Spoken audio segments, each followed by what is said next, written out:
Good evening, I'm Melanie Ralph in Hong Kong and welcome to ViuTV News. Coming up on tonight's show, Global Times accuses overseas forces of politicising Liu Xiaobo's death while saying all Beijing wanted to do was to save the activist. At least 22 people killed in an apartment fire in eastern China, the blaze engulfing the building before dawn.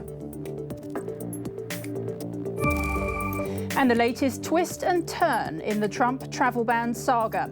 The US Supreme Court gives Hawaii until Tuesday to keep its challenge alive. Now, we begin tonight with the latest on the death of Chinese dissident Liu Xiaobo. The state-run newspaper Global Times is slamming what it calls overseas forces for politicising Beijing's efforts to treat Liu's terminal liver cancer. It also claims Western powers didn't care about the Nobel laureate's health and were only interested in exploiting it. The news outlet, which often publishes highly inflammatory opinion pieces, insists China's only interest was saving Liu. It also accuses media outlets, Western politicians and human rights groups of using the 61-year-old's illness to demonise China. But Beijing is being highly criticised the world over for refusing to release Liu in his dying days. What's more, one of his closest friends claims she was barred from attending the funeral. I just want to be closer to him and to see him, touch him even if it's possible, and to give Liu Xiao a hug. That's all. You know. And it's not only my own willingness, wish. It's also many other his friends, Liu Xiao's friends, wish. And how shameful, they said, all Liu Xiaobo and Liu Xiao's friends were there. How disgusting. Australia has called on Beijing to release Liu Xiao, the wife of the late Nobel laureate. She has been placed under house arrest since 2010, punished by Chinese authorities for her husband's advocacy and pro-democracy stance. An official in the city of Shenyang, where the dissident died, claims Liu Xiao is free but refused to reveal her whereabouts. Australia's foreign minister says China must allow Liu to travel freely. We have been deeply concerned ever since he was detained. He was a Nobel Peace Prize winner. He had been a long-time peaceful advocate for greater freedom and for democracy in China. His death is very sad. We call upon the Chinese government to lift any travel restrictions on his wife and to release her from house detention. And we have raised this issue with the Chinese government on many occasions since 2009. He's now died, and we urge the Chinese to release his wife. To local news now. At least one pan-Democrat is going to appeal against a High Court decision to strip him of his seat. League of Social Democrats Leung Kwok Heung and 3 others were disqualified from their posts on Friday for failing to take their oaths properly. Leung, also known as Longhair, is determined to fight on, but admits he has concerns.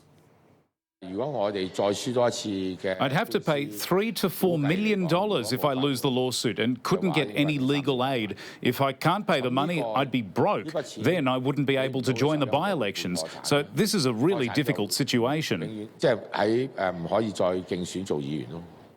government is urging lawmakers to pass a $3.6 billion education funding request so private university students can be subsidised and more jobs can be created for teachers. Chaos erupted during yesterday's Finance Committee meeting when 4 pan-Democrats who were unseated by a court the day before tried to barge into the meeting room. Education Secretary Kevin Yearn says he's worried the proposals can't be passed because there's only one more scheduled meeting before LegCo's summer recess. He hopes lawmakers can prioritise projects that affect people's lives. If the Finance Committee did not approve it before the end of the legislative session, then we are not sure whether the approval will be given in the next legislative session. We could not guarantee that the allowance will be given by the Finance Committee in the next session. An illegal worker died after being electrocuted at a medicine factory in Yunlong. It happened at around 9 a.m. as the 26-year-old was working in a meter room. Police say the victim was a Chinese man who was holding a two-way permit. An investigation into his death is underway. Officers have also arrested his employer and a colleague who's also suspected of being an illegal worker. Now, a terrifying and heartbreaking story from the mainland where at least 22 people have died in a fire at an apartment block. The fire broke out in the city of Changshu in the eastern Jiangsu province at about 4:30 this morning, quickly engulfing the two-storey building. 3 people were injured in the inferno, but at this stage it's unclear if there are any more survivors. The block is said to have housed more than 20 people. An investigation into the cause of the blaze is underway.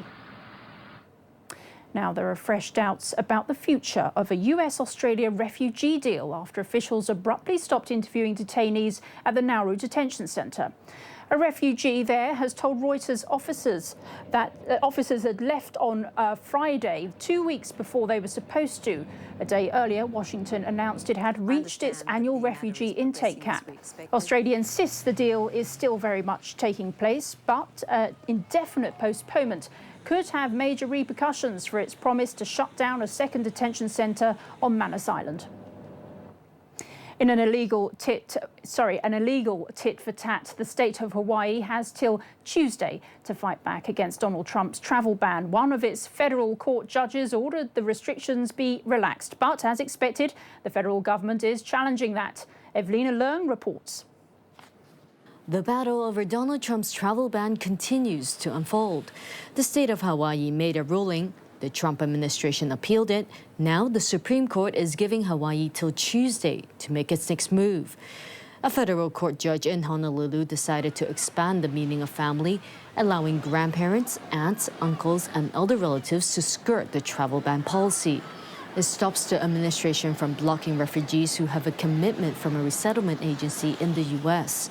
But in its appeal, the Justice Department argues the Hawaiian judge took the definition too far, allowing virtually any family member to stake their claim. Under Trump's law, travelers from Iran, Libya, Somalia, Sudan, Syria, and Yemen are banned from entering the country for 90 days, and refugees for 120 days. The Supreme Court has agreed to hear oral arguments in the fall over whether the ban violates the U.S. Constitution. Now, staying stateside, and the US Senate will delay debate of the Republican health care bill while Republican Senator John McCain recovers from surgery. McCain is in Arizona, where he's had a blood clot removed, but his absence is casting doubt on whether the GOP has the numbers to pass the legislation to repeal and replace Obamacare. The Republicans control the chamber 52-48 and needs 50 yes votes for it to pass. But 2 of its senators have already declared they're voting no. Still, President Trump seems to think it's virtually a done deal. I am pleased to report that we are very, very close to ending this healthcare nightmare. We are so close. The legislation working its way through Congress provides the choice and control people want, the affordability they need, and the quality they deserve in healthcare. It's a common sense approach that restores the sacred doctor-patient relationship.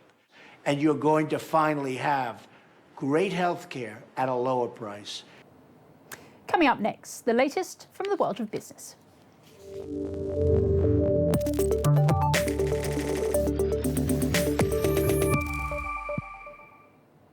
Well, starting off closer to home, and Hong Kong-listed Sanak will be under close watch for investors as we start the trading week here. Its shares saw a dramatic rise last week. Reports suggest the stock was lifted by buyers from the mainland. Investors ignoring warning signs that the company could become one of China's most indebted developer after its planned deal to buy Dalian Wanda's tourism projects. Toyota is taking strides to maintain its UK presence after assurances over what will happen post-Brexit. As Lucy Fielder reports, the British government helped secure a £240 million investment in the carmaker's English plant. The British government helped secure a major Toyota investment in a UK plant with a letter reassuring the Japanese car maker over post-Brexit trading arrangements, sources have told Reuters. Westminster's, quote, warm words for Toyota likely to rekindle concerns about secretive Brexit deals. When it emerged that Nissan had received a similar letter last year, it provoked widespread unease. And rival car makers who'd had no reassuring words whispered in their ears were pretty unhappy. Reuters learned that the letter discussed electric vehicles, commitment to further training and ensuring UK car industry competitiveness. Toyota declining to comment, while the business ministry refused to release the letter. Car makers want promises of free and unfettered trade after Britain leaves the EU, scheduled for 2019. Many are holding back on investment in their UK plants while the future is so uncertain, and are using that as leverage to pressure the government. Looking to the US now, and a busy week ahead, housing will be in focus with concerns investors have overbought. The data just doesn't seem to match up with the sector's biggest rally in 5 years. S&P 1500 home building index has surged 32% this year and hit a decade high earlier this week. By contrast, the wider S&P Composite 1500 index has gained less than 9%. Industry optimists are pinning their bets on strong US job creation, low interest rates, tight housing supply, robust earnings estimates and a lack of recessionary red flags. But others warn the stocks may have run too far. Now, just as many economies around the world look to advance in the artificial intelligence space, Tesla's founder Elon Musk issued a warning over its advancements. Speaking at a meeting with the National Governors Association in Rhode Island, Musk said the artificial intelligence needs to be regulated proactively. On the artificial intelligence front, I have exposure to the very most cutting edge AI. And I think people should be really concerned about it. I keep sounding the alarm bell, but until people see like robots